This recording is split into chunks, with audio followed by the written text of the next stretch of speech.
governments, both at the center, state levels, many PSUs, quasi-government institutions have shown a tremendous interest in entrepreneurship and fostering the entrepreneurship ecosystem is a great sort of Heisenberg injection into the ecosystem, as it were. The second, of course, is just culturally over the last probably few years, it has become acceptable for entrepreneurship to be a legitimate sustaining career choice. When I tried my hand at entrepreneurship a few years ago, very failed entrepreneur, tried it twice, burnt fingers, lost all my savings. At that point, when I went back to the first time I went back to my parents and said, I'm going to leave funny job after funny MBA and be an entrepreneur. And they were completely convinced that I had wrong influences from wrong friends.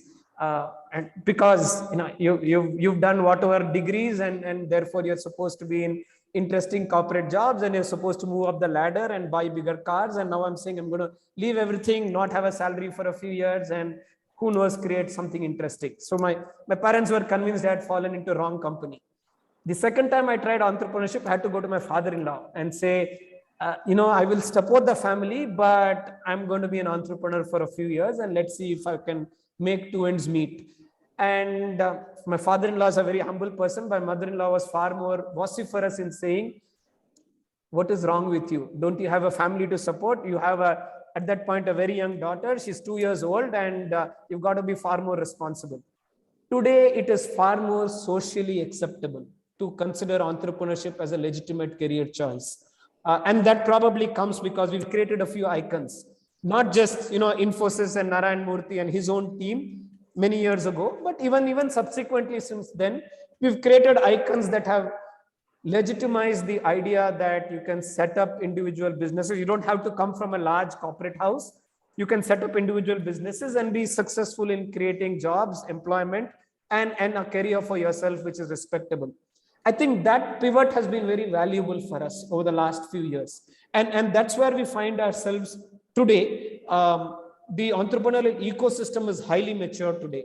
Funding networks, corporate legitimacy, knowledge capital and knowledge networks. If I have to imagine a business model for a venture today, in a very respectful manner, I can Google it. I can go take a course in Coursera. I can go take a program on edX or any of the, or in even master startups or masterclass startups and learn a few things just because of the availability of knowledge capital that can promote entrepreneurship. See, ecosystem has been far more mature in the past 2 or 3 years than it was previously. And that's an interesting thing to observe.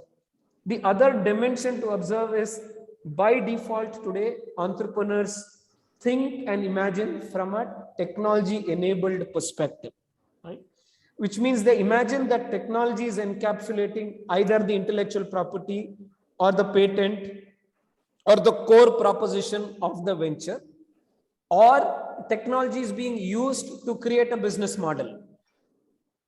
Today, if I'm a platform model, I'm interestingly using technology. There's nothing so, this call is getting recorded. Oh, so I'll be careful. Okay. They're all good friends of mine, right? In a nice manner, Swiggy is a food delivery business, right? The Big Basket founders are actually classmates of mine, so I'll be careful. Grocery delivery, home delivery has been in India for centuries. Nothing complicated.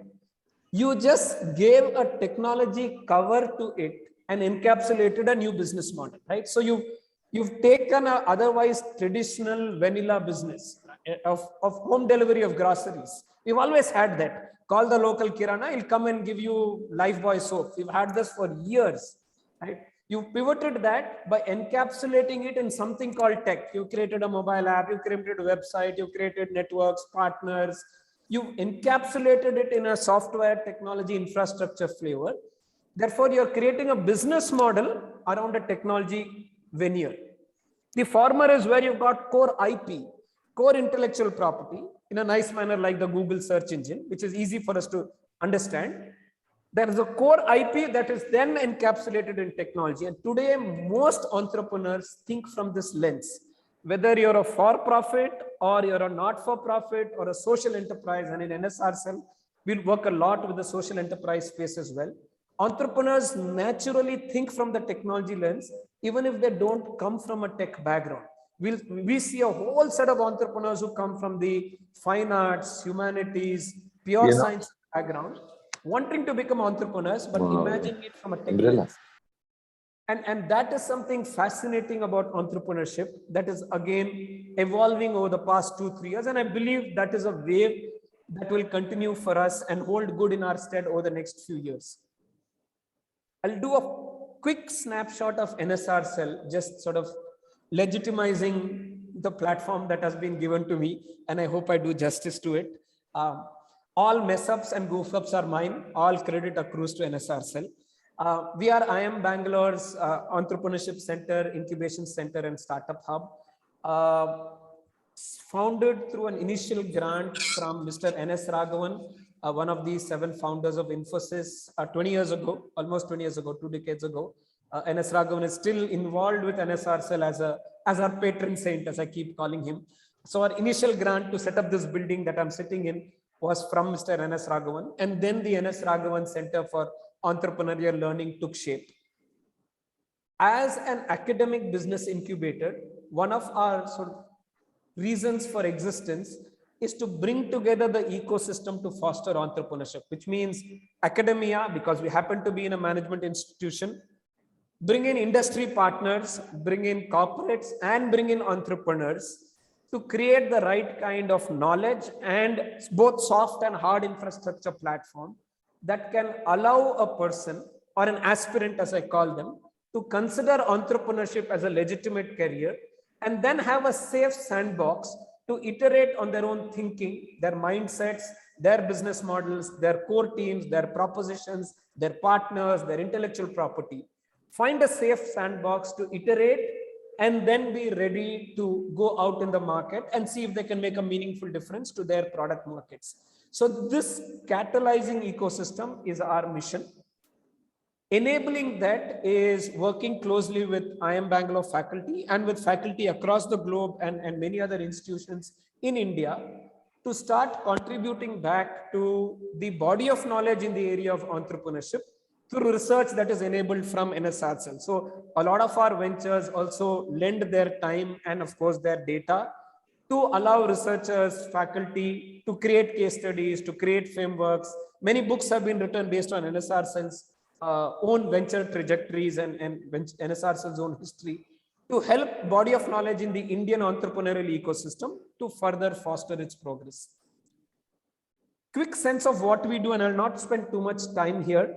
Launchpad and Velocity are our core sector agnostic incubation capabilities, where we work on early stage, idea stage ventures in Launchpad and growth stage ventures in Velocity. Accounts for about 70% of the work we do, which is sector agnostic. To give you a flavor of what, when I say sector agnostic, as last financial year, NSR Cell worked with 1,195 ventures through different programs across 22 states in the country. It's incidental that I happen to be in Bangalore. Through all forms of digital platforms, we engage with entrepreneurs quite literally across the country, and in at least 6 or 7 cases across the globe as well. I've got ventures right now that I work with in Arunachal, in Kargil, in Chettinad, Channapatna, Raichur, Raipur, Gulbarga, Sirmaur, North Himachal, rural Udaipur, Rajasthan, Gwalior, North Bengal, quite literally all over the country. And of course, across the major states, and I'll share a little bit of profile of the major sort of metros where larger economic progress conglomerates, unfortunately. 4 clusters that we deeply invest in outside of our sector agnostic work. The first is in what we call emerging sectors and emerging business models. Big focus on mobility and sustainability with an energy lens. Finance, fintech with an inclusive finance and financial savings and financial literacy perspective.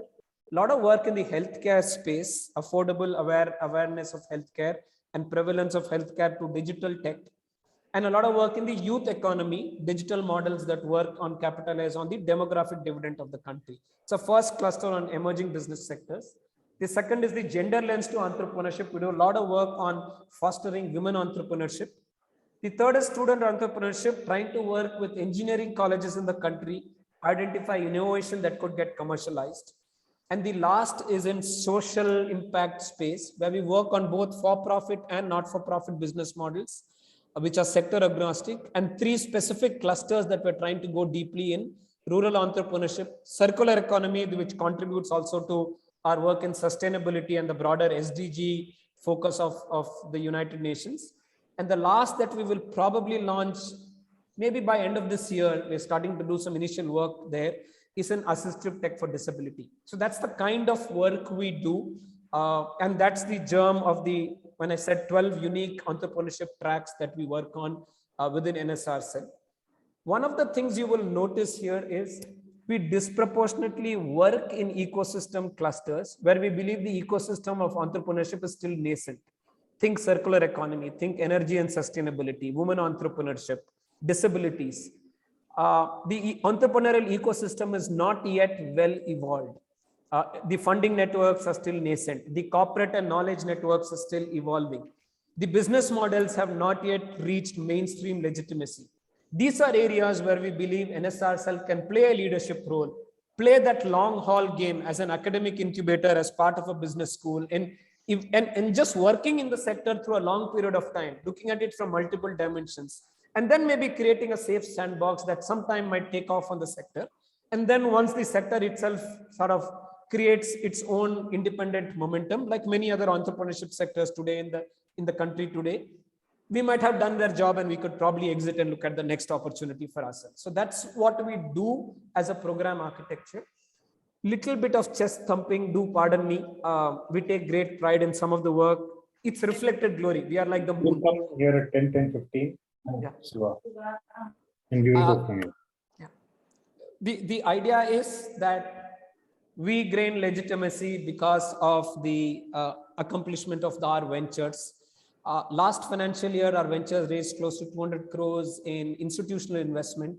And some of our ventures had very interesting marquee M&A exits with sort of platforms like Freshworks, Quantum, Brillo, in some of our tech-enabled programs. We had two, I should say this with deep respect, I'm not a big fan of the flavor, but two unicorns from NSR Cell stable. Amagi was one, and then Neobank, the Mabel Chaco's Neobank out of Trivandrum was a second unicorn in the fintech space. More than being unicorns, I think what excites me is scalable business models that they have created. Valuation can go up and down, weather, temperature, just bidding wars can create different kind of valuation conversations.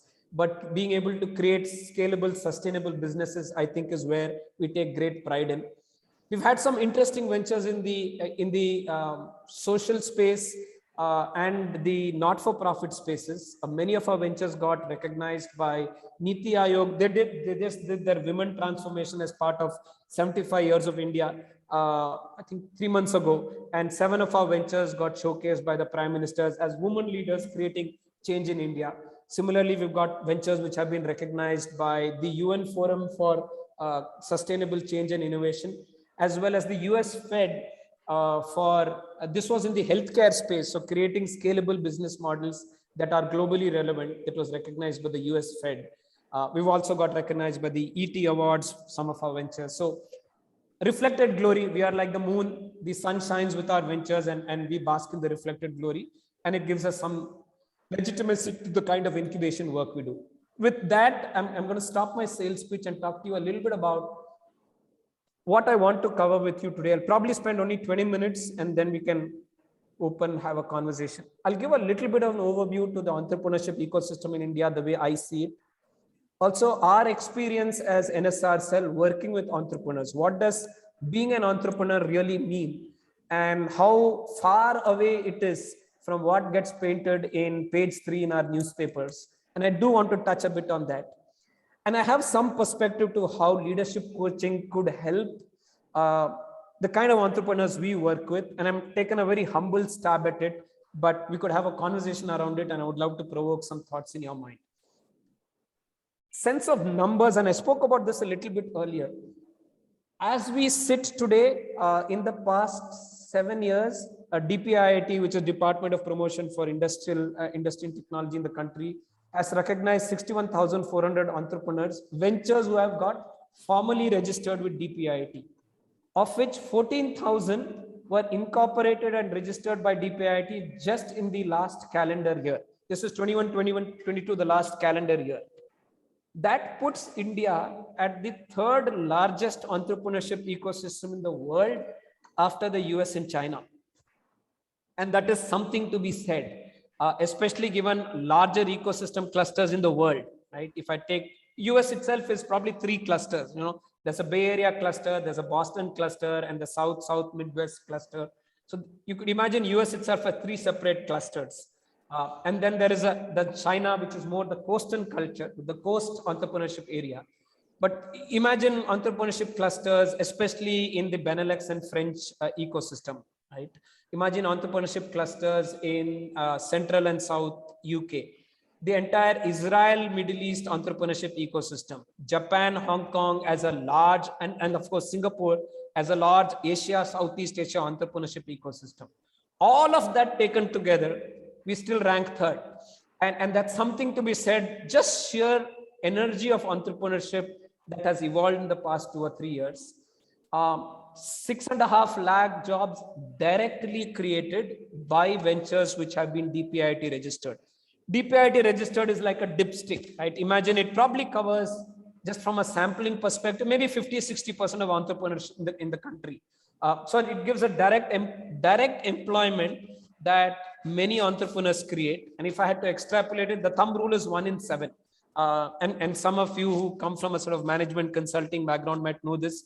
Every entrepreneur or every entrepreneurship venture, especially an MSME venture, creates 7 additional jobs upstream and downstream because of what the disruption or the intervention they are doing in the value chain. So if I even apply the 1 in 7 rule, entrepreneurs have meaningfully changed the needle, even from employment and employability and income generation perspective. And this is not just an India perspective. There's 2 ways to look at entrepreneurs, right? One is, like I gave the Swiggy kind of example, India for India, looking at India as a market, both enterprise and consumer, and looking at capitalizing on a large economic opportunity within India. The second is India for the world. Innovation in India, people like Freshwork, Zoho, and we'll talk a little bit about that, who look at the global market and India as a hotbed for innovation and entrepreneurship. And just one business model, which is the SaaS business model, which gets talked about a lot. We believe that close to 10% of global market share in SaaS. When I'm saying global market share in SaaS, which means this covers Salesforce, SAP, Oracle, IBM, all of the big daddies in software SaaS. I just got off a large call with Facebook. Just before this call, I was on a call with the Facebook head of product management in India. All of the global SaaS players, consumer SaaS or enterprise SaaS, and ventures out of India will account for 10% of that global market. That is something to be said. And I think there's some credit to be taken for entrepreneurship and innovation that comes out of India. Having said all of that, there's some 80-20 Pareto that happens here. 5 sectors. Indus Valley is what Bloom Ventures calls entrepreneurs from India, which are the South Asia ecosystem that they call Indus Valley. And I've just borrowed that as a phrase here. Bloom Ventures is an interesting early stage startup venture capitalist. You, of course, would have come across them. They also have a very interesting social lens to some of the work they do. So they work in the for-profit space, and they also work in the triple bottom line social impact space. They look, it is their assessment that 5 industry sectors, which is enterprise edtech, a lot of work in the education space, enterprise SaaS, which is enterprise software automation, which looks at large corporates as customers, retail and retail technology, which covers e-commerce and mobile marketplace business models, healthcare and fintech are the 5 most dominant. They use the word popular.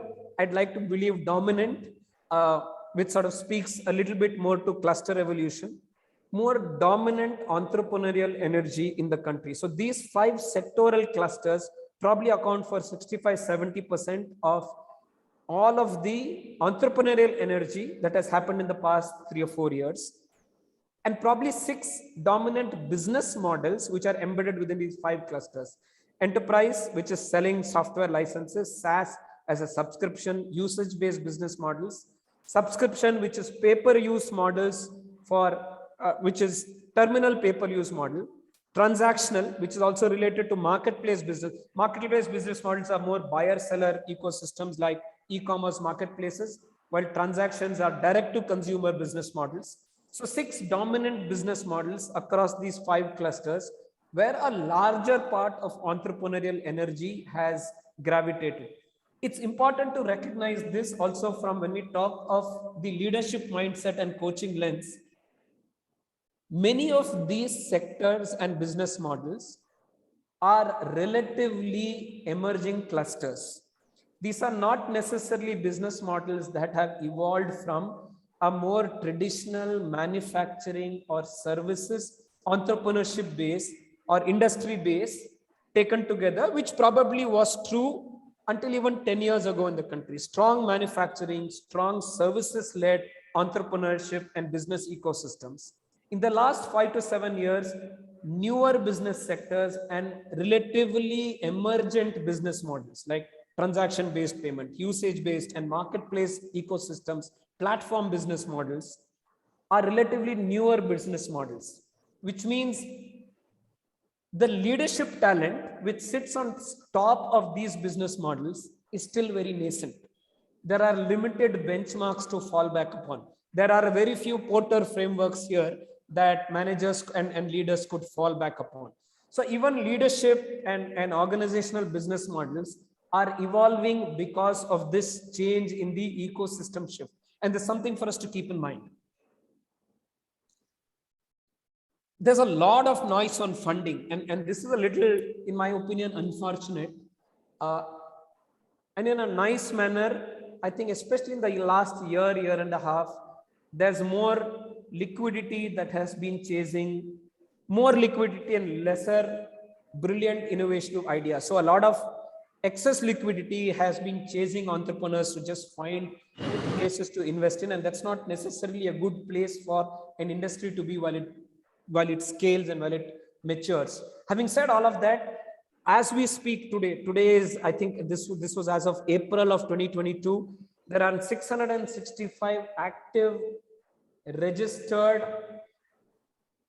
investor firms, which is angel investors, syndicates, venture capitalists, and private equity looking at early stage venture investment in the country.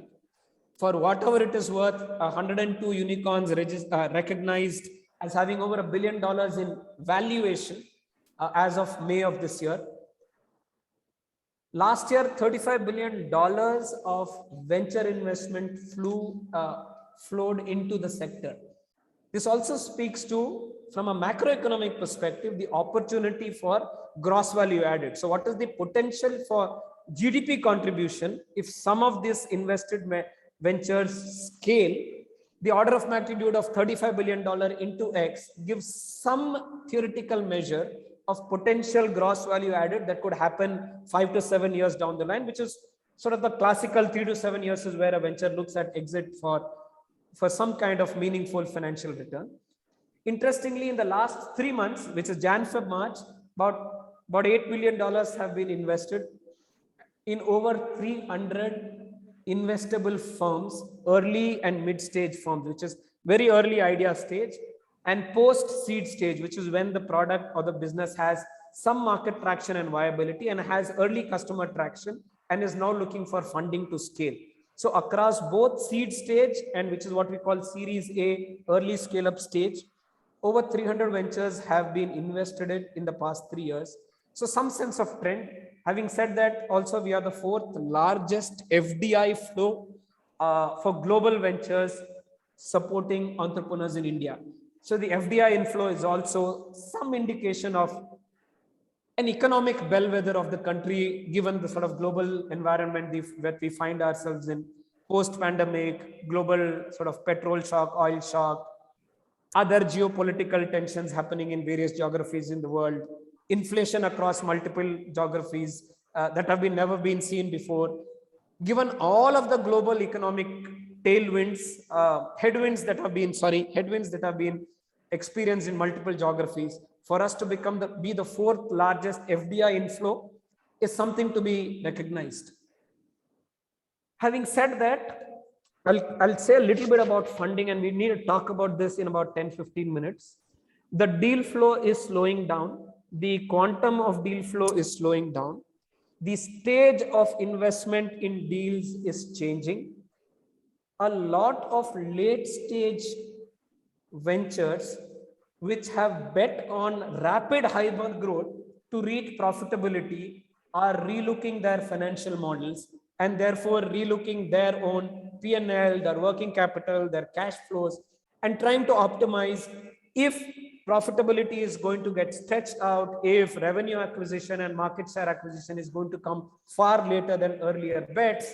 How smartly do we now maintain our current traction and our current business viability, because economic realities were far different from how we imagined them in early 2000s. If you and I were sitting in January 2000, this tone of conversation would have been very different. Sitting in July 2022, game has changed. In 26 months, the world has changed. And that realism has also percolated into the entrepreneurial ecosystem in the country, both startups and the funding ecosystem that supports the startups. And this is something that we need to talk about, especially from what does it mean for our entrepreneurs as leaders to go through this journey of catharsis and change. When I started my venture 4 years ago, life was pretty. Hyper growth, lot of funding, lot of customer acquisition, lot of revenue growth. Profitability was not so important because I had a window to reach profitability.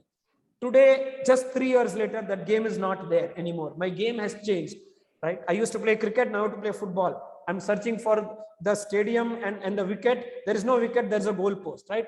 Very dramatically, in a euphemistic manner, the game has changed, right? I'm no longer playing football, I'm playing cricket. Game has changed dramatically. And am I ready as an entrepreneur, as a leader, as a first-time manager? Many of these entrepreneurs, even of very scaled ventures, by the way, are first-time entrepreneurs, first-time managers. How ready are they to go through this sine curve is something we need to talk about. But in reality, I think we will see a little bit of realism in the funding ecosystem over the next few quarters. I don't know where this will land. I'm not a crystal ball expert. I don't think anybody in the industry is today, but we recognize this change and we'll weather this change. We'll go through it and figure what it means for our entrepreneurs, and how could me as NSR Cell especially equip my entrepreneurs to weather this and come out swelling sweet, which is my job as an entrepreneur. What does it mean? Because I said NSR Cell plays in this ecosystem. We'll spend a little bit about the ecosystem itself. We are a classic academic business incubator. A lot of academic incubators in some form or format are supported by the government. We are supported in a much smaller extent because we are somewhat, as the government calls us, I don't know if it's charitable, an established incubator. I don't know what that means. I'm still a startup, but they call us an established incubator.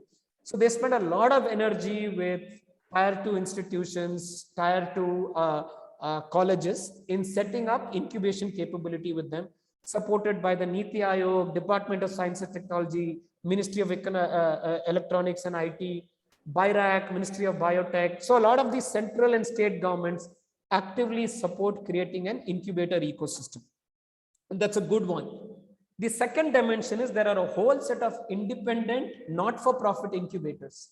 The NASCOM, the TIE, the Stanford Seed will grow in the social impact spaces, the Transform program from Unilever. So there are some very exciting incubators and accelerators.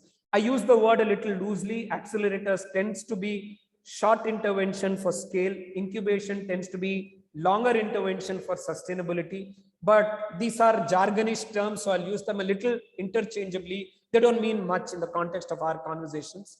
But a lot of independent, not-for-profit incubators in the country doing some very innovative work, some very inspiring work to foster entrepreneurship.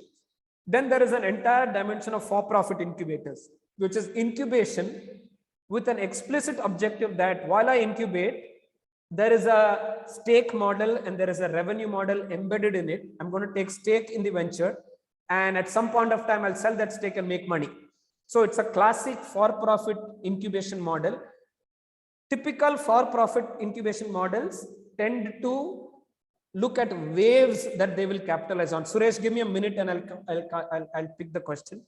They look at waves that they capitalize on. So they look at sectors that are emerging, sectors that are high growth, try to invest in entrepreneurs and incubate entrepreneurs in those waves so that they have an early exit. So Y Combinator, Techstars, Upeka, Sequoia Surge, Axel Atom are good examples of incubators in the for-profit space. So when I look at incubation as an ecosystem, of which NSR Cell and IIM Bangalore is a part of, this is the ecosystem that I play in. Of course, be aware that an entrepreneur does not have incubation as their only safe port of call. Many entrepreneurs go through the journey on their own and are able to reach some stage of sustenance. Many require a safe sandbox like NSR Cell to help them crystallize their business models.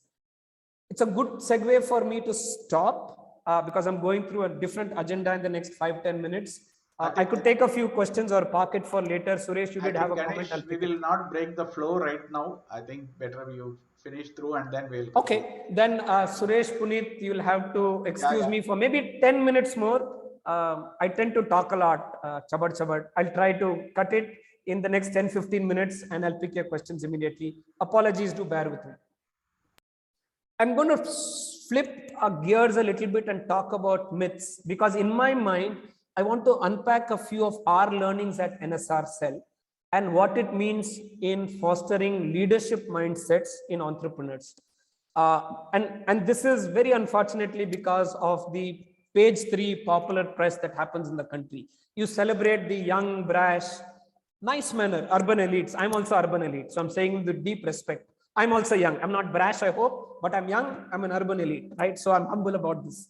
And there is this myth that the best entrepreneurs come from, they're very good friends of mine. But if you're from IIT Delhi and you come from a specific kind of clan, you understand entrepreneurship, you will get well funded, you will have your network ecosystem, you will create $1 billion value and a 200 crore company, right? There is a popular myth around this, right? If you are from a certain kind of IIT and a certain kind of background and a certain kind of fundraising, you've cracked it and you need to be celebrated as the next icon of the country. I wonder, of course, at least a couple of them are classmates of mine and they're very nice people, by the way. Some of them actually are not brash. They're very humble. And I should definitely talk about that. But that's not necessarily true. And I'll give you a little bit of examples. I'll also talk about this myth that today entrepreneurs don't understand building scalable, profitable businesses, right? They don't have the culture of entrepreneurship that J.R.D. Tata or Narayana Murthy had, and they ride a wave and they don't understand building scalable, profitable businesses that deliver value. I want to break that myth as well. It is not 100% true. It is also not 100% fault. So I want to unpack a bell curve, a normal curve that exists here, right? This is a little bit about NSR Cell profile of an entrepreneur, right? The entrepreneurs that we touch, and last year we touched 1,200. So this data is actually 1,200 entrepreneurs, actually 1,200 ventures. So it's about 2,000 entrepreneurs because many of them are co-founders and so on. The median age for an entrepreneur sits between 35 to 45, which means they come with some corporate experience. They're not necessarily first-time entrepreneurs. They've tried entrepreneurship, succeeded or not succeeded. They've spent 8-10 years in a corporate job and then have figured they're calling in entrepreneurship. The median age for entrepreneurship is between 35 and 45. Most entrepreneurs, and when I say most entrepreneurs, this is over 65-70%, come with a master's degree. I myself have worked with PhDs in entrepreneurship. I'll give you an extreme example. My last Launchpad cohort, which is an idea stage program, we had 3 professors from Azim Premji universities, of which 2 are active professors, 1 just retired, and between the 3 of them, they've started a brilliant venture, interestingly in the edtech space. They've been faculty academicians for 20 plus years. They're all PhDs from the US, great academic experience, and now they've cut over to being entrepreneurs. So I'm giving you also extreme examples to dissuade a myth that all entrepreneurs are 22, just finished engineering and sitting out of their father's garage and building great businesses, or have raised Series A, Series B just because they come from a cool college. Nothing wrong with cool colleges. I also come from a cool college for whatever it is worth. And Harsha embarrassed me enough on that earlier on. But that is not necessarily the case. Of course, there is a very exciting breed of entrepreneurs that come with premier education background and have set up brilliant ventures of scale. Again, I just got off a call with someone who spent 10 years after IIT Bombay and a Wharton MBA and then become an entrepreneur. So there are very exciting blue blood entrepreneurs as well. Nothing wrong with them. There are also entrepreneurs from very humble backgrounds with great scalable business models. And that's why that India map there. That is a map of the over 2000 ventures that NSR cell touched in the calendar year 21-22. From 22 states in the country, Karnataka is red because it happens to be where we are, and we somehow attract 20-30% of entrepreneurship energy from the south of India. But I've actually got, right now as I speak, I have a venture sitting out of Kargil working in the area of digital literacy. I have 2 ventures working in Arunachal Pradesh in the area of circular economy. One is working in converting bamboo to sustainable apparel and home decor. One is working in sustainable agriculture for the Northeast hinterland. And by the way, both of them have a tech-enabled business model. So using tech platforms, direct to consumer platforms, to open up their market sitting in Arunachal Pradesh, at least starting with the northeast of the country. I spoke about Jim Books earlier. Jim Books was, by the way, recognized by Niti Aayog as one of the top 50 innovators in the country. The Jim Books founders operate out of Raichur, not out of Delhi, Bombay, Bangalore, Chennai, Pune, which, by the way, is about 55% of entrepreneurship energy in the country today. The larger economic clusters and metros do account for close to 2/3 of the entrepreneurial energy in the country. But that is not the law. Jim Books sits out of Raichur. I work with an interesting venture that is based out of Bulandshahr in UP. They're working on recycling apparel for premium fashion. Arya Mahajan is an inspiring entrepreneur. She works with weavers in tier 3 villages in UP, converts them to garmenters and weavers, and is creating brands that she wants to sell as premium products to the urban elite of the country. Imagine that business model. Very for-profit business model. Nothing social about it. Woman entrepreneur, incorporated in Bulandshahr. So very inspiring entrepreneurs. So there is a large spectrum of entrepreneurs in the country today. And we have to think about entrepreneur as leaders, not necessarily coming up with or sticking to a specific profile. These are entrepreneurs of very diverse profile, and therefore their leadership mindsets come from a very different kind of background, experience, exposure. We need to keep that in mind. The second is what I said. All of them are looking to become rich by raising VC money and selling their venture early. I cannot tell you how wrong that page 3 impression is. Across the country today, and you can talk to any VC, many of you I'm sure work with them, I work with many of them very closely. Only 10% of startups in the country are what VCs consider VC investable, because the VC looks like at an exit. VC is not looking at the next most innovative business technology that is going to create a cure for grafting for 3rd-degree burns, which is a venture I'm working with, right? It's a very complicated process for skin grafting for 3rd-degree burns using hardware technology and then creating a scalable venture. No VC will invest in this. The 10% that VC invests in are proven business models that they can exit out very quickly. VCs don't invest in innovation. VCs invest in proven business models. If it has innovation embedded in it, they will get headline. If it doesn't have innovation embedded in it, they don't care, sir. They are also masters to their LLPs, which give them money. A venture capitalist invests in a proven business model. Only 10% of ventures across the country chase VC money. The rest of the 90% fund their ventures in a whole range of other business funding sources, government grants. A lot of ventures take loans. We never imagine it, right? Because many tech ventures are collateral free, right? I used to work for Bridge I2I. I know this pain. I know my 3 founders, and I used to be the chief digital officer, will hypothecate their 3 homes and their wives' homes and take debt from that collateral, because the founder and the founding team gives personal collateral. Then take, and HDFC was my debt partner, by the way. So not very blue-blooded loan that you take, then create a scaled venture, make it profitable, then raise equity investment, retire the debt, and then scale the venture, right?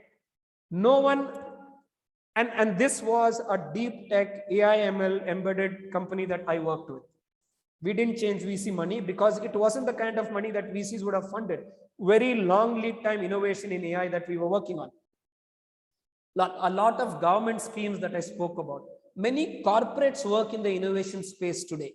For example, we in our mobility space, which Sri Krishna, you're a part of as well, Maruti is a strategic investor in the program because they want to be at the bleeding edge of innovation, which means they're also willing to fund the entrepreneur who is innovating. Similarly, NetApp accelerators, the Cisco accelerator, the Microsoft accelerator, the Google innovation program, and so on, right? Many corporates today are looking at supporting entrepreneurs through resource mobilization and funding, because they also as a corporate want to be at the bleeding edge of innovation and working by funding them and becoming a strategic partner, not necessarily an equity partner. A strategic partner helps them. I spoke about debt. A lot of alternative financing today, lease is still and lease financing working capital, bill discounting, inventory financing, revenue-based financing, crowdsourcing and crowdfunding are fairly prevalent fundraising opportunities for ventures. They are not necessarily VC or angel backed. I know none of these funding models will never catch the attention of our page 3 headlines. And by the way, that's just fine. Because as long as there is energy and momentum in the ecosystem and we work off the reflected glory to create innovation paths, it is just fine. But we need to keep in mind that a brash young entrepreneur is chasing VC money so that he can exit very quickly and have a villa in Goa. It is true, it is not wrong, but that is not the norm. That is the exception that gets highlighted in Cineblids. It is not the norm. Bootstrapping. Many brilliant entrepreneurs are bootstrapped. All of us talked about Nykaa and Ma'am Falguni and her partner in crime in the consumer brands, in the consumer personal care space, Sugar, which is a very good friend of ours. Vinita is a good friend of mine and a good patron to NSR Cell. Were bootstrapped ventures for a very long time. The first 8 years of Falguni and Vinita's journey was bootstrapped, which means self-funded, funded by personal savings, their corporate savings, their PF that they accumulated over the years, whatever they borrowed from their friends and relatives. Neither of them come from a rich family background. Nykaa, Falguni comes from an investment banking background. Vinita comes from an FMCG background, right? Their salaries, their savings, their PF, they sank into the funds. We all know of the very inspiring story of Wembu and Zoho. Completely bootstrapped until what, 9-12 months ago. Latent View went public, very celebrated IPO. Venkat is a good friend of mine, classmate, completely bootstrapped till IPO. Nitin of Zerodha, completely bootstrapped till they raised funds, again, less than a year and a half back, right? Happy Fox, Quack, Quick Heal, which is one of the largest antivirus software in the world today, right? Completely bootstrapped. Wingify, which works in SMB loans. Happy Fox, which again works in SMB loans. Recruiter Box, one of the giving both Oracle, SAP a run for their money in the HR automation space, right? Completely bootstrapped. Profitability, and I spoke about this earlier. All of these ventures are bootstrapped, by the way, because their unit economics is profitable.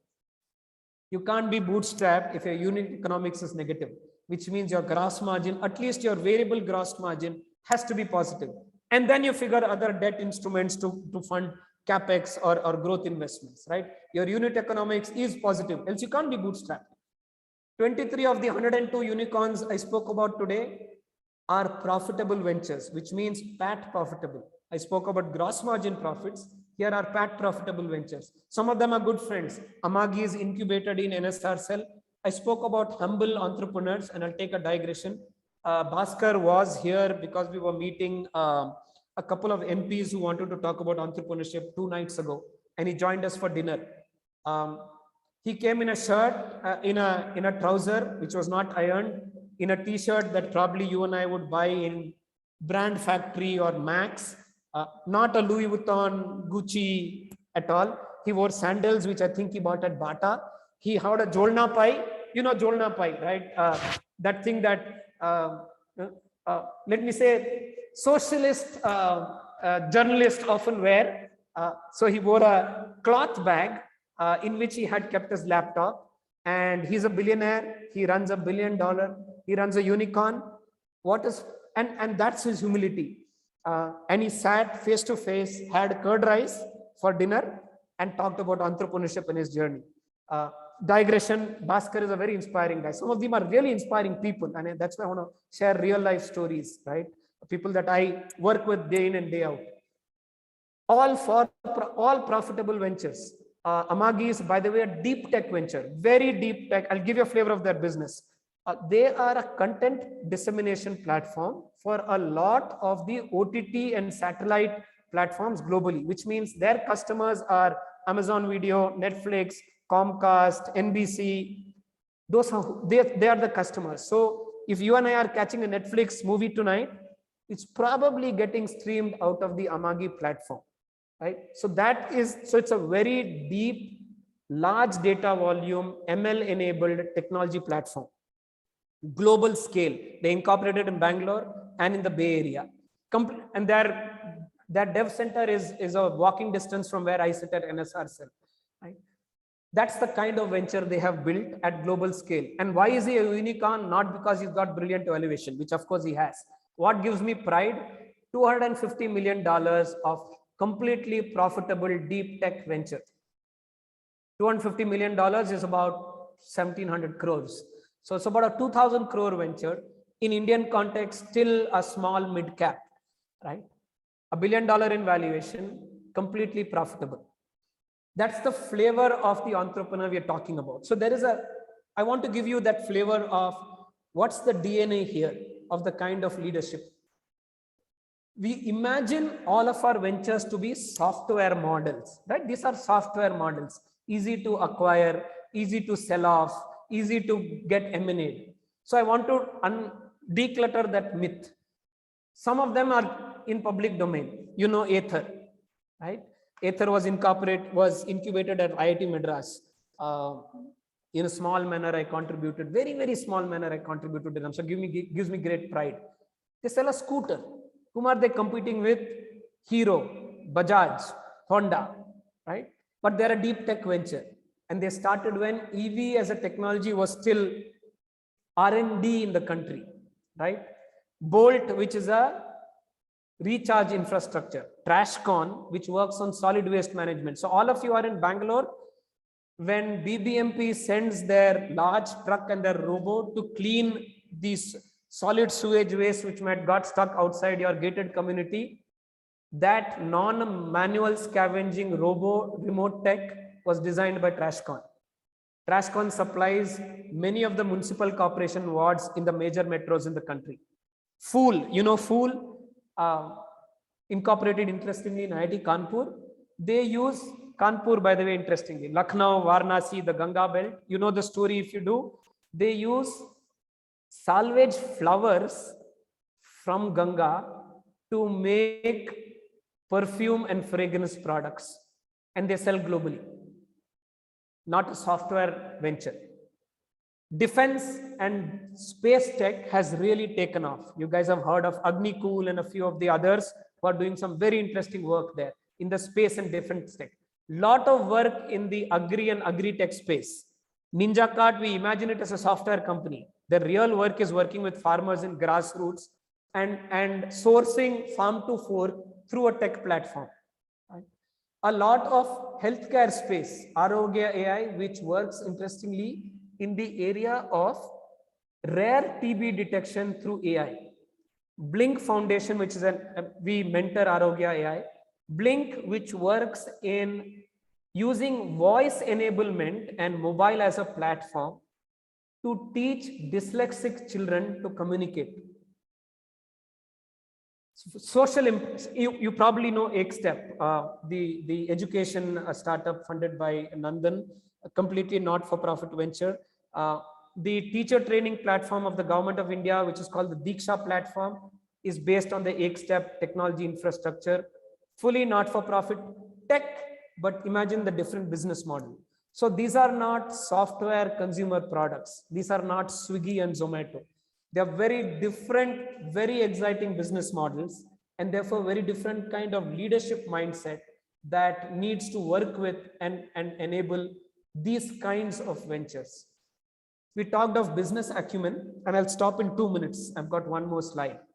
Many ventures that I talked about corporate experience, just the NSR cell ventures that I have touched in the past 2 months and just came out of memory are ex-Infosys, McKinsey, Oracle, Bain, Spencer's, Airtel, Nokia, Flipkart. I just got out of Flipkart conversation.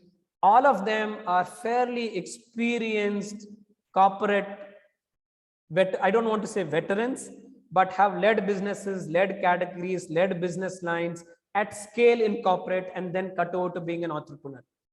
Many ventures are second-time entrepreneurs. I spoke about Rev, which is a document processing venture, again, entrepreneur in residence from NSR Cell.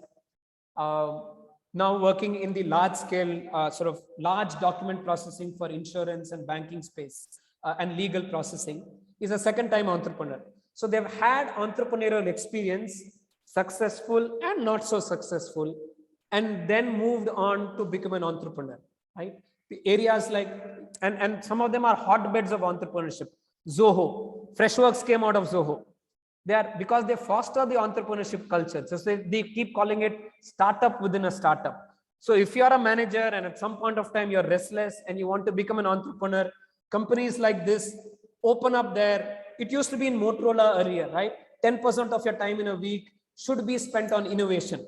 And similar culture that many of these younger organizations are fostering, saying 10% of the time you want to go do innovation that might create the next Freshworks, which came out of Zoho. Please go ahead and do that. CureFit, which came out of Flipkart and Myntra. Please go ahead and do that. Zolve, which came out of Ola, and before that Taxi for Sure. Please go ahead and do that. That 10% innovation space. Many of our younger companies today have become a hotbed of these startups. And those experienced VPs, general managers are bringing their innovation and their scale mindset to creating completely new ventures. So that's the kind of leadership mindset embedded within this. In all of this, and I'll spend only 1 minute of this because this is in humility and you guys are experts in this space. Where could leadership coaching help? And this is my point of view. In NSR Cell, we spend a lot of time on mentorship. We, in fact, don't do leadership coaching. And there's a strong reason for this. And if it comes up in Q&A, we'll talk about it, right? Because we work with early stage ventures and we are still struggling with their business model, crystallizing the business model and the venture's own capability to be an entrepreneur. We don't necessarily focus on leadership and managerial ability at scale.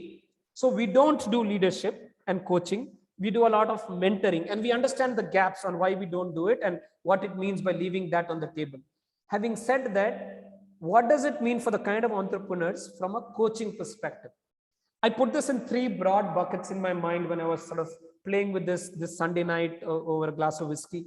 The first is governance. Entrepreneurs often allow governance to take a back seat. And I say this respectfully because sometimes, again, the unfortunate stories on Twitter get headlines. And that's an unfortunate reflection on entrepreneurial maturity. That doesn't reflect the true nature of an entrepreneur and his maturity. But they often allow governance to take a back seat.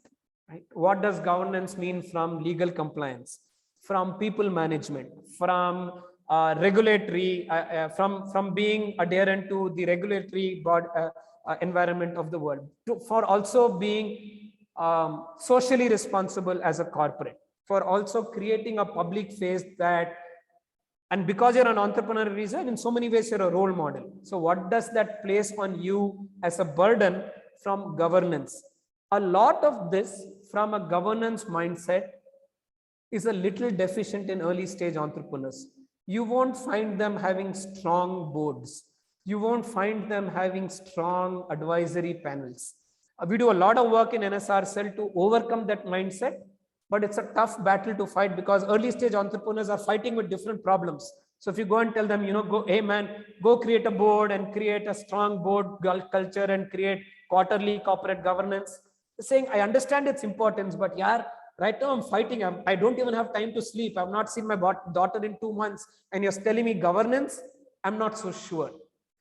I think there is value here from leadership coaching in embedding that, which means also imagining entrepreneurship is not a single track. As an entrepreneur, you need to have multiple perspectives in your mind and have that mental picture. Many things are required to create a successful venture. Right now, I'm focusing on A and B. Let me not be blindsided to P, Q, and R. And governance is one such element. The second is culture and innovation at scale. This many entrepreneurs struggle with. In early days, you are still hands-on. You are innovating because you are turning up for all of those midnight pizza meetings, as you were talking for 45 minutes ago, right? But once you've hit your first 10 customers, your first 1,000 consumers, you've started hitting your first crore, your first 10 crores of revenue. You can't turn up on every R&D meeting. You don't have the time. You can't turn up on every customer meeting. You don't have the time. You cannot be hiring every individual, every next VP who comes to the company. You don't have the time. You are passing on the innovation culture, the entrepreneurial culture, the two pizza culture to your team. What does it mean for a leader also to let go, right? When I build a team, I should instill that culture that I want in the company. I should also be willing to let go, which means my HR VP is now going to handle senior hiring. I am not going to turn up for the first few interviews. The next product roadmap is going to be done by the VP of product engineering. He will do a presentation to me. I am not going to be there in those whiteboarding sessions, in those blue sky sessions. I simply don't have the time. How do I therefore create that mindset of innovation which used to be led by me until 3 years ago? That culture that permeates through the organization, therefore keeps me nimble and agile in such a competitive space. That's why I wrote culture for longevity, right? If the culture of entrepreneurship dies, then you are going to get quickly eaten by the next venture coming down the road. So how do I create that culture? Right? How do I not become bureaucratic? How do I become inclusive, entrepreneurial, yet mature, stable, predictable, reliable? It's a fine balance as I scale.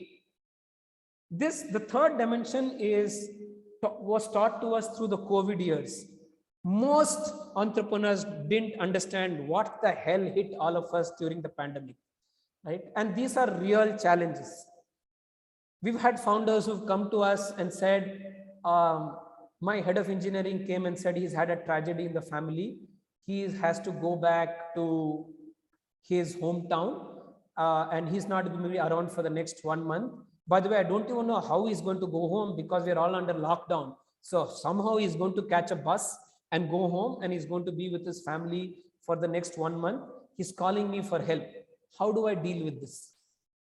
He doesn't know. He's never faced this crisis before. Some of our ventures have faced personal crisis. I'm running a company. I've also faced a personal tragedy. What do?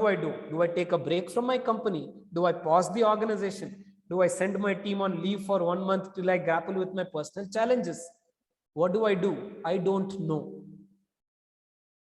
Through these unforeseen crisis situations, what I keep calling when I speak to my venture, the moment of catharsis. I have no idea this happened. Do I have, or does my founding team have what it takes to weather? This is a lot of mental resilience, right? Porter framework doesn't teach us this. No framework could have taught us this. I don't know. We, in fact, in NSRs, and I'll stop after this example, we didn't know how to grapple with this. So what we did is went and partnered with two psychiatric counseling firms, mental counseling firms, and offered that as a completely no obligation to all of our entrepreneurs, saying in completely private domain, nobody will know. So we created a small secure tech space where they could opt in. Nobody would know who's opted in. It goes directly to the counselor spends time with them. There's no record of it on any NSR cell data repository. So created a safe space for some of our entrepreneurs to just talk to a counselor, because you don't know, you're dealing with personal crisis, you're dealing with environments you've never dealt with, yet you have to lead a company. You can't put a pause button. You've got to fire people. We talked of that earlier. Many of our ventures through the pandemic years, especially traditional ventures, had to rationalize their headcount, had to go through workforce action processes. How did they deal with it? I hired this person out of college 3 years ago. I sold him the vision. I've heard the stories. I went to Shastra College in Tanjavur, hired this computer science grad and said, work with me. We are building a great company. 2.5 years later, I'm going to that same computer science grad and saying, I'm sorry, I've got to cut down headcount. I can't pay anymore. I will help you find another job, but I can't employ you anymore. How do you look someone in the eye as a human? These crises are moments of truth. I had no idea. We have no idea how to lead with them. I think there is value in a degree of leadership coaching that prepares an entrepreneur leader for completely unforeseen circumstances. And here is where we struggled, and I think some of you could add value. I will stop talking here. I do have an ask, but I will hold off and then ask for 10 minutes. Any thoughts or questions you might have? I've spoken too long. I've spoken for almost 45 minutes. My apologies. I was hoping to speak for only 30. I talked too much. I'm sorry. Over to you guys. Thanks a lot, Ganesh. That was really insightful, brilliant talk, and we are spellbound actually. There are so many thoughts that you have provoked. We are so thankful to you. And friends, just I have a request. If you can extend by about 10 minutes, then we can have all your questions. Ganesh, I am on and available. No problem. Perfect. My night is free today. Thanks a lot. And before we jump to the audience questions, just as moderators, we have privilege. Me and Harsha will ask each one question. So let me start with that. And please parallelly type in your questions. It will help us to also prioritize and go ahead. Please type in the chat box. We will moderate and ask you to ask the question to Ganesh. So I'm just starting, and next Harsha will ask the question. One question from me, Ganesh, that when we look at startups as VCs and investors and incubators, we see them in Shark Tanks and pitch events asking a lot of questions about the business model, about the technology, about the scalability and all. But actually, I'm sure we are all guessing the leadership qualities and making decisions. So I want to ask your opinion about what are the leadership qualities that we are looking for in a startup founders from your experience you have seen? Okay. I won't give the VC perspective, so do pardon me. I don't come from a VC background. Of course, I work with them closely, but I'll give you my thoughts from a leadership perspective.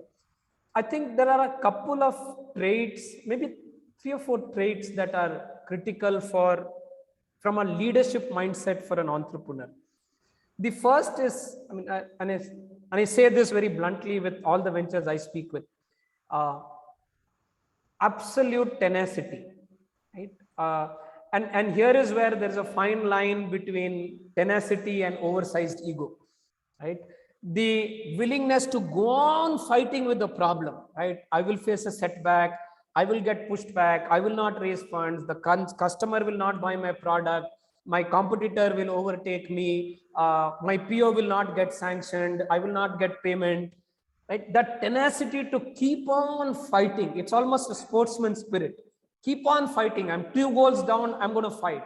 I'm going to tell my team to fight. I'm going to motivate my team to fight. It doesn't matter if we are 2 goals down, man, I still have 5 minutes left in the game. I'm going to fight.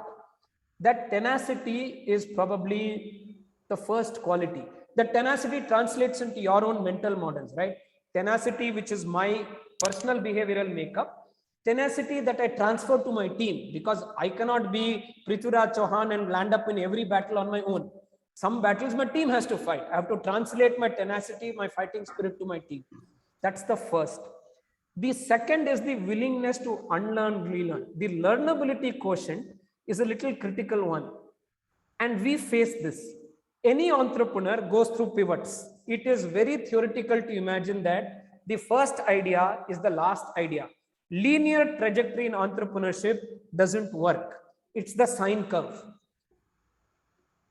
The market forces you, the competitor focuses you, the customer forces you, your own capabilities force you, your technology forces you to rethink, right? Flipkart started as a bookseller, not what is it today. Myntra started as a tailor. Very few of us know this, right? Myntra started as a custom digital tailor. And then they become a fashion brand platform. Zoho started as a network solutions provider, not one of the largest SMB, ERP and CRM that we know them to be today, right? No path is linear. Now, this willingness to this learnability quotient is tough for an entrepreneur. And this is a reality. We get wedded to our idea. I'm a twice failed over entrepreneur with deep respect. There's nothing glamorous or glorious about failing. It is completely screwy, right? You believe that I have created God's gift to mankind. Man, I sweated. I didn't take a salary. 1 year I worked on this product. I worked 24 hours a day, all weekends. This has to be brilliant. This is God's gift to mankind. How can it not sell? How can the customer not buy? How can the engineer not build? What nonsense is this? It is not true. I don't believe it. That you get seized with the passion of the product, and that often is the folly of an entrepreneur. That comes from a translation of leadership mindset in your mind, right? Everybody fails sometime or the other. You could be Jack Welch or Jeff Bezos. You have failed sometime in your life, and the willingness to say, I tripped, it's fine, I'll get up and figure the next one is a tough trait. The third is that sense, the second is that element of, and it comes with a little bit of humility. Humility is a tough one, right? To accept to yourself that, man, something bad happened, but what the hell? Let me pick up and keep running with it. In my mind, these are the two. The third is, in a nice manner, personal charisma. In early days as an entrepreneur, you're often selling yourself, right? You're saying, I am a credible person, especially when you're hiring. Very often your first customer doesn't buy the product, he buys you. He buys saying, I'll buy this person. We often say that, right? People buy from people. And that is so true for entrepreneurship. They are buying your personal credibility. Are you willing to say a story which, I don't want to say appears truthful. That would mean that you're a great stage manager, which is truly credible. Saying, I am saying the story, and I'm saying the story with conviction and passion. And that's how my employees buy it. That's how my suppliers buy it. That's how my customers buy it. In my mind, these are the probably 3 traits which is not very VC-ish, which is leadership mindset traits. Excellent, Ganesh. Thanks a lot. Harsha, please go ahead. Yeah, I have one question, Ganesh, a simple one. Sir. How do you see group coaching versus one-on-one coaching from an effectiveness and outcome perspective? Because we have heard of both. I unfortunately will wear a little bit of a mentorship hat, Harsha, do pardon me. I understand the difference, but if I err on the side of mentorship, you guys have far more experience than wizened to figure out where I've stepped the boundaries. Where there is a group coaching or a group mentorship opportunity, there is a peer learning opportunity there, right? Which means you're willing and able to bounce off ideas with a peer entrepreneur, where the coach or the mentor is often the facilitator, which is, I have this problem working with this VP of sales that are hired in Delhi. Hey man, I also have a problem. This guy is older than me. This guy is more experienced than me. Yet I am his boss and he doesn't listen to me, right? In a realistic manner, right? Often the group coaching or group mentoring allows for this peer learning environment. The challenge with that, as you guys would know, is in one domain, it has to be non-competitive, because very often entrepreneurs are very protective of their ideas. Whether it is IP or not, they're protective as an idea. I don't want to tell you I had a VP sales in Delhi. Maybe you guys are thinking Calcutta and I'm thinking Delhi, right? So sometimes you're protective of our ideas. The second is, some coaching and mentoring conversations are deeply trust based, right? Especially when I enter into a coaching conversation, I'm often bearing my soul. I'm telling you about my very deep seated personal deficiencies. And sometimes in a group environment, it may not work. So I think we have to balance the two. There is value in group mentoring and group coaching because it creates a certain kind of perspective.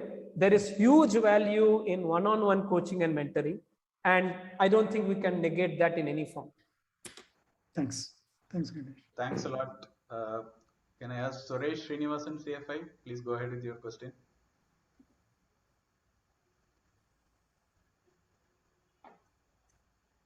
Suresh? Yeah, hi, Sriki. No, I don't have any question. Inadvertently, I just put up my hand here. Very enjoyed the session. Thank you, Ganesh. Thank you so much, sir. Okay, I'll move on to then next. Puneet raised the hand. Puneet, please go ahead with your question. Yeah. Hi, good evening. Thank you very much. Very, very enlightening session, especially about the myths.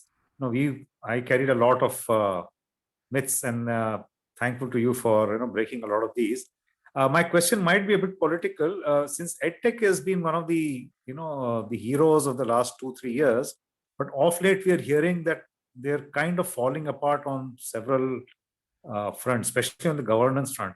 So just wanted to check, how do you feel? Is there a threat of implosion there? Again, I've absolutely no talent in crystal balling, but I'll give you our NSR perspective because we work in the EdTech space quite a bit. Because there has been a wave in a good or bad manner. The good is it has created a certain kind of education paradigm that is of value, right? Education is now able to reach a different kind of last mile. And I think some of that is of value, and a different kind of education is reaching last mile, right? Vocational, avocational, school, K-12, career progression, and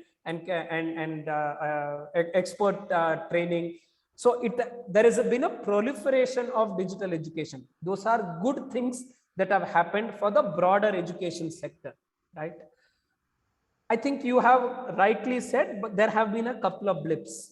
As I had said also earlier, because the pandemic forced very rapid scaling of some of these EdTech ventures, some of the core corporate fundamentals took a back seat.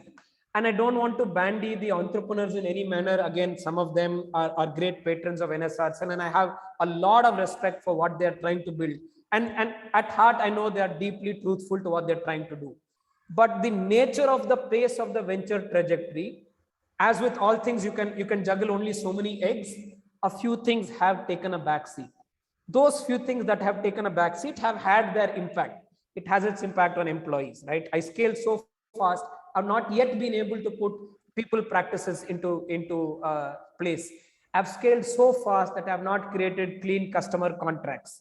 I've scaled so fast that I've not created clean payment practices or payment refund practices or my own warranty and guarantee or service, right? I've not, as a venture, I've not yet had the time to put some of those systems in place. It has had an effect on my business. It has had reputational effect. It for sure has had unit economics effect, right?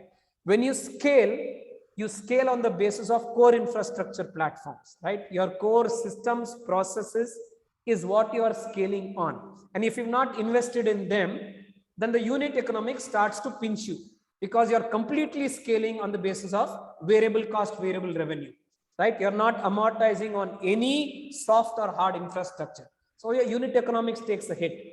your unit economics takes a hit, the VC is not adhere.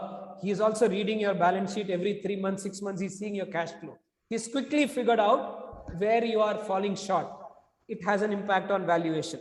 If it has an impact on valuation, it has an impact on the next tranche of funding that you want for your next level of scale. Therefore, you have to ratchet back your scaling plans. You have to start focusing on working capital, positive burn rates, positive unit economics. Therefore, you've got to fire a few people. Therefore, on Glassdoor, you're going to get a lot of bad mouth. Therefore, Times of India is going to put you in the first page for a very different glamour right now. It's a classical ripple effect of unfortunate, very rapid scale. I don't know if implosion might be too extreme a conversation. I have been motivated by what EdTech has done to the education ecosystem in the country. I am extremely motivated by what it has done. Right? If we didn't have EdTech, through the 2 years of pandemic, we would have lost a whole generation of education, which anyway we have lost with a certain strata, unfortunately. But we would have lost the entire generation. They've just not gone to school. Right? They've just not had engagement with their peers, their classmates, and a teacher. They've never seen a physics, chemistry, biology lab. You can imagine 2 years of people who have done 12th standard and 10th standard exams have not sat in a physics lab. If we didn't have EdTech, we would have lost a generation, sir. So I am thankful to EdTech. It has come with baggage. Let us see. Thanks a lot, Ganesh.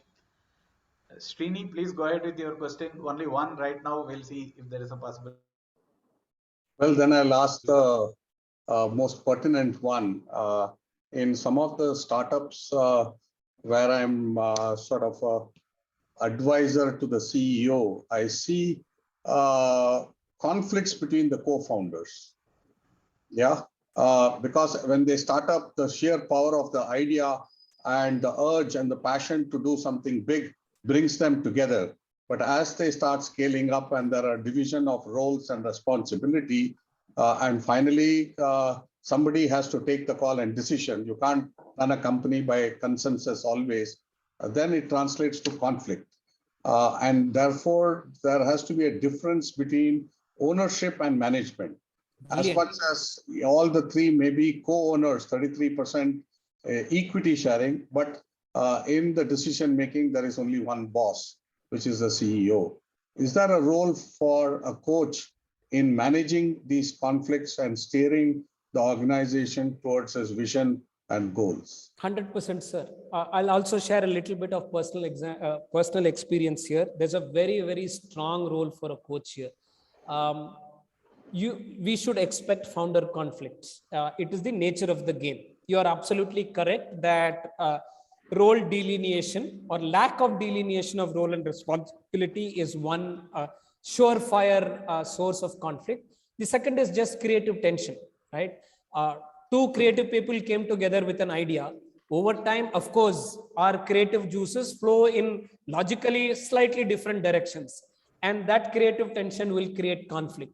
It is to be expected, right? That there will be conflict between co-founders. The role of a coach is probably in three areas. One is preventive, right? Because we have seen this a few times, I shouldn't say we, you guys have seen this a few times. I think you have a strong role in raising the flag very early on. As co-founders, put an org in place, put an R&R structure in place, put a conflict resolution mechanism in place, put an arbitration mechanism in place. When the three of us are going to come to vote, let's say the board comes to vote on should we go and open up a US office. The board will vote because you're changing capital structure and legal structure, right? You need to have some arbitration, right, on how the voting will go. Therefore, how is the shareholder agreement structured? How is the voting structure structured?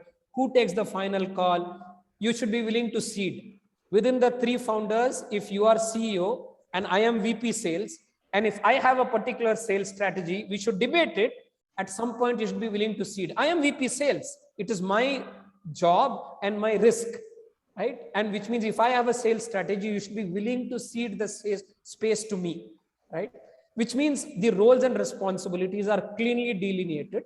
And in some form, any arbitration and conflict resolution is decided upon. Here is where the role of an advisor or a board, especially in co-founder driven scaling organizations, is hypercritical, right?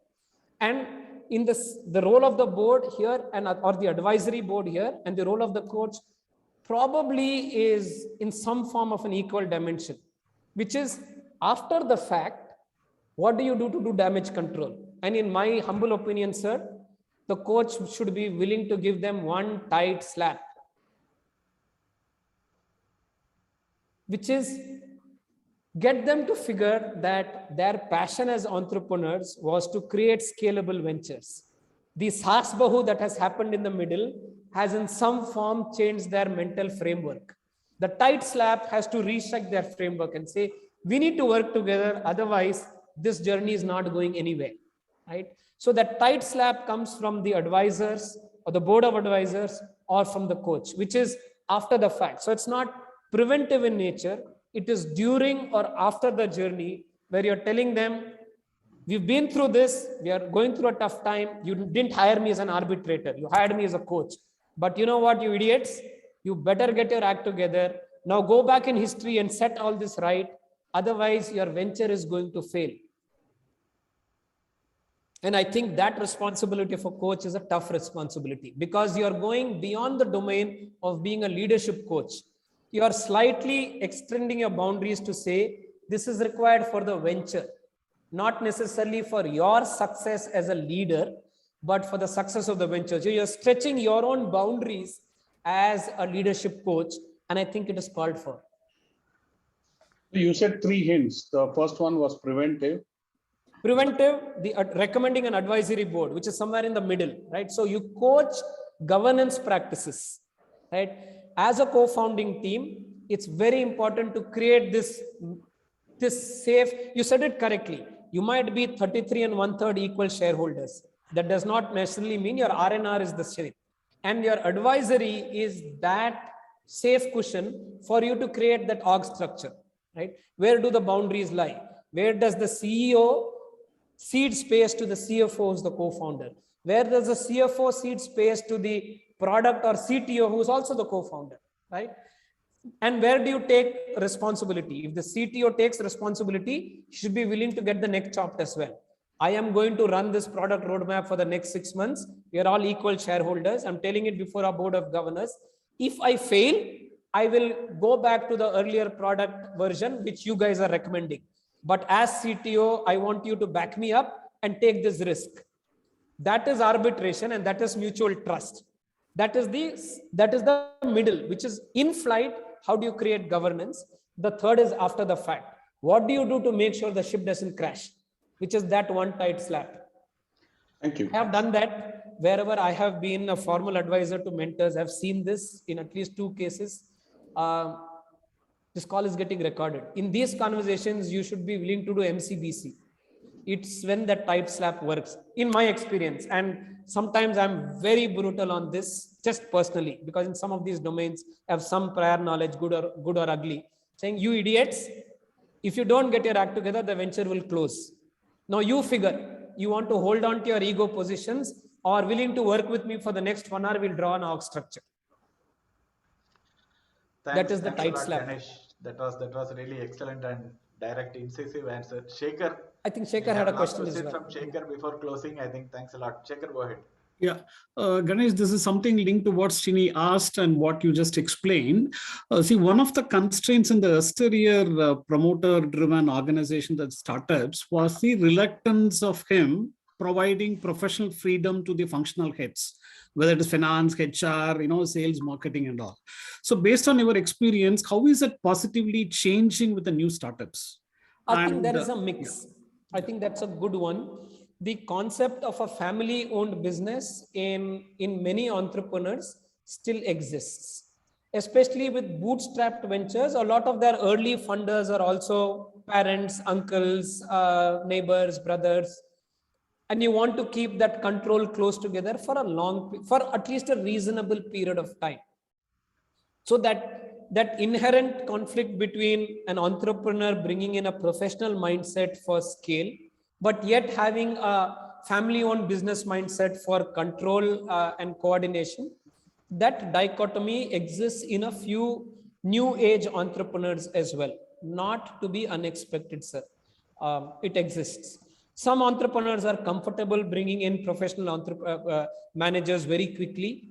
Even if they bring in professional managers, their ability to manage professional managers is a tough ask, right? You'll offer, if I'm in the apparel space or in the manufacturing space, and I hire someone who's been 15 years of experience in, Aditya Birla or Tata Steel, you to respect that person's gray hair and experience, right? While you bring in energy and passion and innovation, that problem still exists. Even if I'm an entrepreneur, am I willing to give up some control and trust a professional manager I have bought?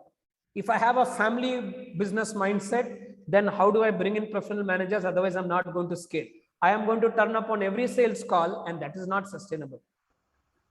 That dichotomy exists, and we do have a role to play in helping the founder go through some of these journeys, get him be more comfortable as his venture succeeds. So that could be one of the areas where coaching can add some value. It's a big one.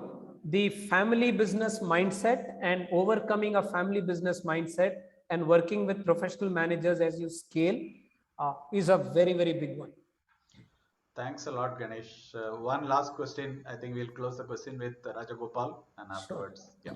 Rajagopal, please go ahead. Yeah. So my question was really, what is the business model for coaching for startups? In other words, who's supposed to pay for the coaching service? Is it the startup or is it the venture capital firms? Because I've seen situations where the startup says, I don't have the money for it. The venture capital says, we have already funded them, go and ask them for it. So who actually pays for it? No such law, sir.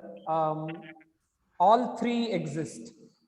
In our domain, the mentors are not coaches, and I again understand the difference. The mentors are funded by me. I'm a not-for-profit, so by the way, all of my funding comes, which is my ask, by the way. So it's a lovely segue. Thank you so much, Rajagopal. I'm a not-for-profit, which means I'm funded by philanthropic intent from largely corporates and a little bit government. But to answer your specific question, we understand the value of mentoring and coaching, so that intervention is funded by us. In an other manner, a more mature VC would bring in executive coaches, and this is a reasonable reality. Again, there is flavors to VCs and VC investors. Many mature venture capitalists believe in this, so they're not necessarily investing as much in the idea as they believe in the leadership talent of the founding team, and they are willing to put in money where their mouth is and say, I want to groom this highly talented team because they will give me the 10x, and they are willing to fund and support any form of leadership coaching and executive. I've been part of one of them, which was funded by Novice Partners, just as an example, right? And they are extremely mature venture capitalists. They used to work very closely with us to make sure we had what it takes. And many, many difficult conversations that the VCs had even with me one-on-one. And in my mind, thinking back, he was behaving as a mentor, not as a fund owner, right? He was making sure that the business had what it takes to take the venture from A to B. They are willing to invest. The third one is true. Where I think it is of value is where a certain kind of, you asked for the business model, a certain kind of entrepreneur wants the leadership mindset in his executive team. Not as much for himself, and I say this respectfully, but he says, I understand my team is going through crisis. My team is going through scale. My team doesn't understand how to build a professional team, how to carry culture of innovation. And I want coaches for my leadership team to get them, because at the end of the day, as an entrepreneur, I am competing against the large corporates. I'm still competing against Amazon and Google and Tata Steel and Vistara and so on and so forth, right? I'm still competing against these large corporates for market share and consumer mind share. I want my leadership to scale.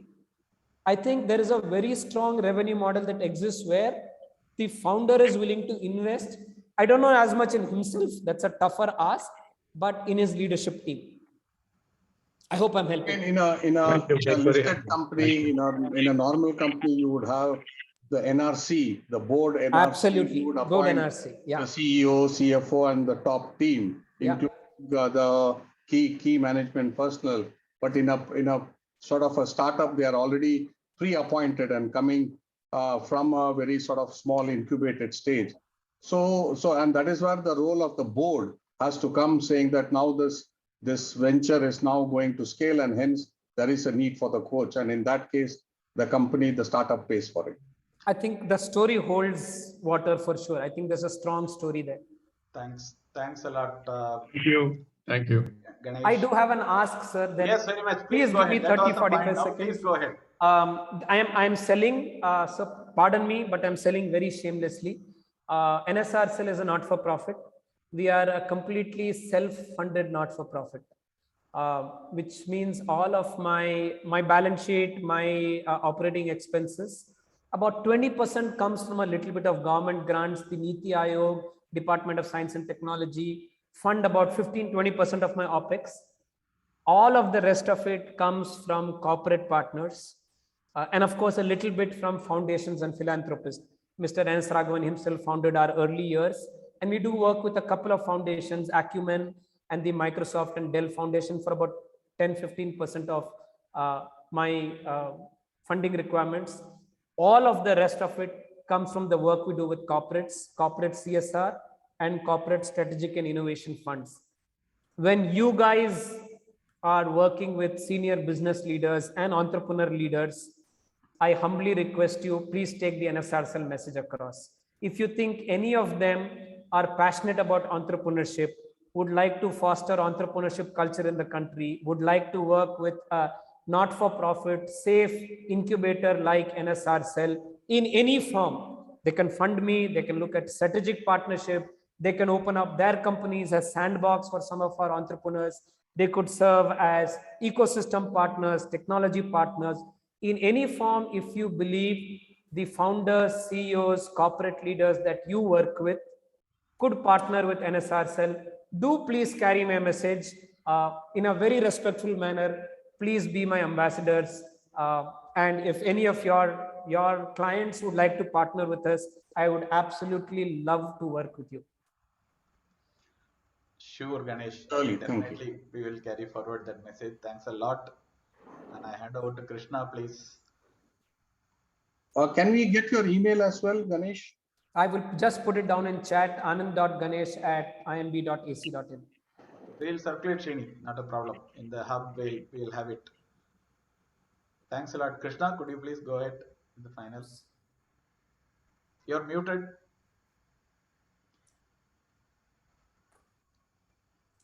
Yeah, difficult for me to go ahead. It was a scintillating talk, Ganesh. Thank you very much. You covered a huge spectrum of topics. A lot of takeaways.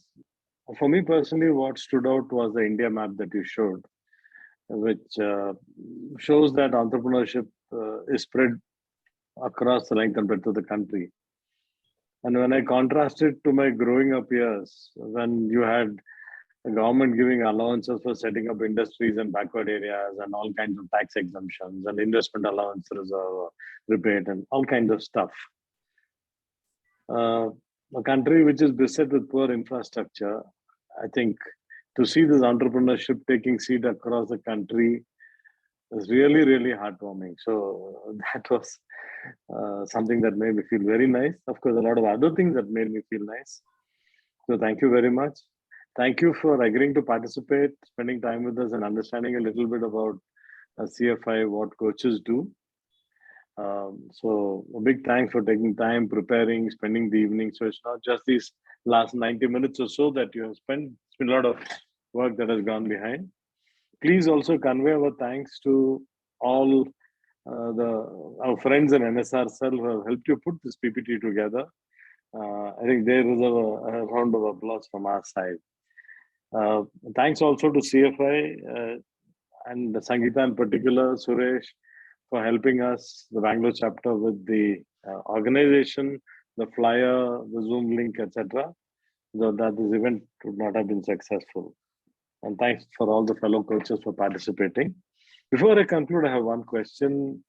Ganesh, picking up what you said and twisting it back a little bit on the coaches. Okay. Some of us from the coaching fraternity are mentors at NSRCell, and we're doing some work with startups. I also know that you are struggling to get more mentors in certain areas. Some of our younger colleagues in NSRCell have spoken to us from topics like handloom, handicraft to various other things. I sent out an email. Do you think that there's a possibility that we could circulate that email among our coaching community and ask them to get in touch? Some of our coaches may be willing and able to lend heft to NSRCell, not purely from the point of view of coaching, but also from the point of view of giving solid mentoring in their areas of expertise. What do you think? Sir, it would be an absolute pleasure and privilege. I would be in your debt. Do circulate our asks to all of your colleagues at CFI and would love to have you join the NSRCell mentor panel. And quick one, you've been very nice to me. It's been a privilege. This is such an august sort of, just to turn it back, an erudite gathering of industry veterans and leadership coaches, and just getting an opportunity to talk to you people is very humbling. Thank you very much for having me. Thank you. Thanks, Ganesh. Thank you. And wishing everyone a very nice evening and good weekend going forward after one day. Thank you all very much. Thank you, sir. Thank you. Thank Thank you. you. Bye. Bye. Bye.